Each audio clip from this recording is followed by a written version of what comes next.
नमस्कार दोस्तों, हर हर महादेव। स्वागत है आपका मेरे इस यूट्यूब चैनल बुद्धि शक्ति दर्शन में। आशा करता हूँ कि आप सभी स्वस्थ हैं, कुशलता से होंगे। दोस्तों, आज जो मैं प्रथम खंड शुरुआत कर रहा हूँ शिव पुराण में, वो रुद्र संहिता का प्रथम खंड है। जैसा कि कल विद्येश्वर संहिता समाप्त कर दिया था मैंने, और इसमें प्रथम खंड में दोस्तों जो है वो आप लोगों ने सुना होगा, नारद जी का प्रसंग है। नारद ब्रह्म संवाद की अवतारणा करते हुए सूर्य जी कहते हैं कि नारद मुँह का प्रसंग सुनाना। एक बार नारद जी को इतना अहंकार हो गया था कि वो अपने ब्रह्मा जी के पास और विष्णु जी के पास जाते हैं और अपने तप के प्रभाव का बखान करने लगते हैं। तब इसी अहंकार को तोड़ने के लिए श्री विष्णु जी ने उनको एक माया निर्मित नगर में भेजा था। शीलनिधि की कन्या पर मोहित हो गए थे नारद जी, और भगवान विष्णु से उन्होंने एक बहुत सुंदर रूप मांगा था जिससे कि उनका विवाह हो जाए। लेकिन प्रभु श्री विष्णु ने उनको मुक्त वानर का दे दिया, बाकी जो पूरा शरीर था वो अपने जैसा बना दिया था, जिससे कि वो सोचते थे कि नारद जी सोचते थे कि वो पूरी तरह श्री विष्णु की तरह दिख रहे हैं, लेकिन वो वानर की तरह उनका मुक्त था। और कन्या का भगवान को वर्ण करते हुए कन्या जो थी उसने श्री विष्णु जी का वर्ण कर लिया था उस स्वयंवर में, और नारद जी को दरकिनार कर दिया था, उनसे विवाह नहीं किया।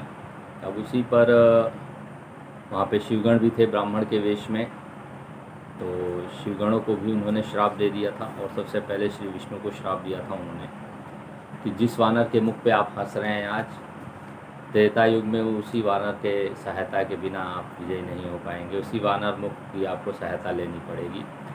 तो ये श्री विष्णु द्वारा रचित माया थी, और उन्होंने उस समय शिवगणों को भी श्राप दे दिया था कि तुम दोनों ब्राह्मण ने मुझ पर उपहास किया था, तुम ब्राह्मण वीर से उत्पन्न हो, राक्षस हो जाओ। तो दो शिवगणों को और श्री विष्णु को उन्होंने श्राप दे दिया था नारद जी ने। और इसी के बाद वो नारद जी हैं, वो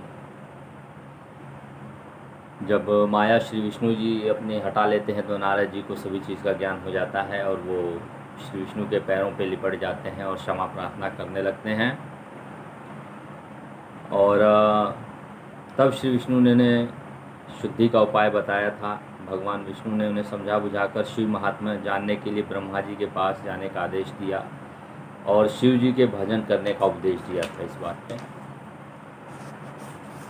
और इसी के बाद दोस्तों, ब्रह्मा जी के पास सब जानने के बाद शिव तत्व को वो नारद जी थे वो शिव तीर्थों में भ्रमण करने लगे थे। और जो ये प्रसंग है उसमें फिर से आपको विधिवत बता दूं। फिर शिवगणों को शापोद्धार, जो दो ब्राह्मण शिवगण थे उनको शापोद्धार की बात बताना था, और ब्रह्मलोक में जाकर ब्रह्मा जी से शिव तत्व के विषय में प्रश्न करना था। तो अब ये प्रसंग यहाँ से मैं पूरी तरह से स्टार्ट कर रहा हूँ, ध्यान दीजिएगा। अब जो नारद जी हैं वो सूर्य जी कहते हैं, देखिए कि महर्षियों भगवान श्री हरि के अंतर्धान। अब श्री हरि जी जो हैं, श्री विष्णु जो हैं, वो अपना बात कहकर चले गए ब्रह्मलोक जाने के लिए नारद जी को। अब उसके बाद ये प्रसंग स्टार्ट हो रहे हैं यहाँ से। श्री हरि के अंतर्धान हो जाने पर मुनिश्रेष्ठ नारद शिवलिंगों का भक्तिपूर्वक दर्शन करते हुए पृथ्वी पर विचरने लगे। ब्राह्मणों भूमंडल पर घूम फिर कर उन्होंने भोग और मोक्ष देने वाले बहुत से शिवलिंग का प्रेम पूर्वक दर्शन किया। दिव्यदर्शी नारद जी भूतल के तीर्थों में विचर रहे हैं और इस समय उनका चित्त शुद्ध है। यह जानकर वे दोनों शिवगण उनके पास गए, जिनको श्राप दिया था नारद जी ने ब्राह्मणों को, जो शिवगण ब्राह्मण वेश में थे वहाँ पर। वे उनके दिए हुए शाप के उद्धार की इच्छा रखकर वहाँ गए। उन्होंने आदरपूर्वक मुनि के दोनों पैर पकड़ लिए और मस्तक झुकाकर भली भांति प्रणाम करके शीघ्र ही इस प्रकार कहा। शिवगण बोले, ब्राह्मण, हम दोनों शिव के गण हैं। मुने, हमने ही आपका अपराध किया है। राजकुमारी श्रीमती के स्वयंवर में आपका चित्त माया से मोहित हो रहा था। उस समय परमेश्वर की प्रेरणा से आपने हम दोनों को शाप दे दिया था। वहाँ कुछ समय जानकर हमने चुप रह जाना ही अपने जीवन का रक्षा का उपाय समझा। इसमें किसी का दोष नहीं है। हमें अपने कर्म का फल प्राप्त हुआ है। प्रभु, अब आप प्रसन्न होइए और हम दोनों पर अनुग्रह कीजिए। नारद जी ने कहा, आप दोनों महादेव जी के गण हैं और सत्पुरुषों के लिए परम सम्मानीय हैं। अतः मेरे मोह रहित एवं सुखदायक यथार्थ वचन को सुनिए। पहले निश्चय ही मेरी बुद्धि भ्रष्ट हो गई थी, बिगड़ गई थी और मैं सर्वथा मोह के वशीभूत हो गया था, इसलिए आप दोनों को मैंने श्राप दे दिया।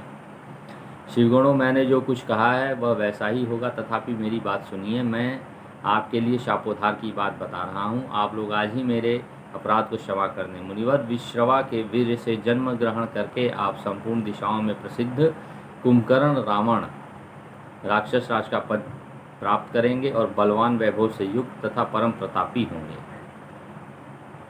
समस्त ब्रह्मांड के राजा होकर शिव भक्त जितेंद्रिय होंगे और शिव के ही दूसरे स्वरूप श्री विष्णु के हाथों मृत्यु पाकर फिर अपने पद पर प्रतिष्ठित हो जाएंगे। तो कुंभकर्ण और रावण का जन्म जो हुआ था वो नारद जी के श्राप से हुआ था। ये सत्युग की बात है। और नारद जी के श्राप से ये जो दो शिवगण थे उन्होंने जन्म लिया था त्रेता युग में। अब सूत जी कहते हैं कि महर्षियों महात्मा नारद मुनि की यह बात सुनकर वे दोनों शिवगण प्रसन्न हो आनंद अपने स्थान को लौट गए। श्री नारद जी अत्यंत आनंदित हो अनन्य भाव से भगवान शिव का ध्यान तथा शिव तीर्थों का दर्शन करते हुए बारंबार भूमंडल में विचरने लगे। अंत में वे सबके ऊपर विराजमान शिवप्रिया काशीपुरी में गए, जो शिव स्वरूपिणी एवं शिव को सुख देने वाली है। काशीपुरी बनारस को कहते हैं दोस्तों। काशीपुरी का दर्शन करके नारद जी कृतार्थ हो गए। उन्होंने भगवान काशीनाथ का दर्शन किया और परम प्रेम एवं परमानंद से युक्त हो उनकी पूजा की। काशी का सानंद सेवन करके वो मुनिश्रेष्ठ कृतार्थ का अनुभव करने लगे और प्रेम से विह्वल हो उनका नमन वर्णन तथा स्मरण करते हुए ब्रह्मलोक को गए। अब ब्रह्मलोक के लिए प्रस्थान कर गए नारद जी। निरंतर शिव का स्मरण करने से उनकी बुद्धि शुद्ध हो गई थी। वहां पहुंचकर शिव तत्व का विशेष रूप से ज्ञान प्राप्त करने की इच्छा नारद जी ने ब्रह्मा जी को भक्तिपूर्वक नमस्कार किया और नाना प्रकार के स्तोत्रों द्वारा उनकी स्तुति करके शिव तत्व के विषय में पूछा। उस समय नारद जी का हृदय भगवान शंकर के प्रति भक्ति भावना से परिपूर्ण था। नारद जी बोले, ब्रह्मन परब्रह्म परमात्मा के स्वरूप को जानने वाले पितामह जगत प्रभु, आपके कृपा प्रसाद से मैंने भगवान विष्णु के उत्तम महात्मा का पूर्णतया ज्ञान प्राप्त किया है। भक्ति मार्ग, ज्ञान मार्ग, अत्यंत दुस्तर तपोमार्ग, दान मार्ग और तीर्थ मार्ग का भी वर्णन सुना है, परंतु शिव तत्व का ज्ञान मुझे अभी तक नहीं हुआ है। मैं भगवान शंकर की पूजा विधि को नहीं जानता। तब प्रभु आप क्रमशः इन विषयों तथा भगवान शिव के विविध चरित्रों तथा उनके स्वरूप तत्व, प्राकाट्य, विवाह, गृहस्थ, धर्म सब मुझे बताइए और जो भी आवश्यक बातें हों उन सब का आपको वर्णन करना चाहिए। प्रजानाथ शिव और शिवा के आविर्भाव एवं विवाह का प्रसंग विशेष रूप से कहिए तथा कार्तिकेय के जन्म की कथा भी मुझे सुनाइए। प्रभु, पहले बहुत से लोगों से मैंने ये बातें सुनी हैं किंतु तृप्त नहीं हो सका हूँ, इसलिए आपकी शरण में आया हूँ। आप मुझ पर कृपा कीजिए। अपने पुत्र नारद की यह बात सुनकर लोक पितामह ब्रह्मा वहाँ इस प्रकार बोले। देखिए, तो ये पहला जो वीडियो है ये यहाँ पे समाप्त होता है। तो रुद्र संहिता में ये आपको डिटेल्स मिलने वाली हैं भगवान शिव के बारे में और माँ पार्वती के बारे में। तो आशा करता हूँ कि रुद्र संहिता का जो ये अध्याय था आपको पसंद आएगा। इससे आपको पता चलेगा कि कैसे नारद जी का मोह भंग हुआ था, कैसे श्राप के चलते रावण कुंभकर्ण का जन्म त्रेता में हुआ था और कैसे वानरों की सहायता के लिए प्रभु श्री राम को श्राप मिला था, प्रभु विष्णु को श्राप मिला था कि वानरों की सहायता लेनी पड़ी। तो ये डिटेल है बस ये पहले वीडियो में, ये रुद्र संहिता में।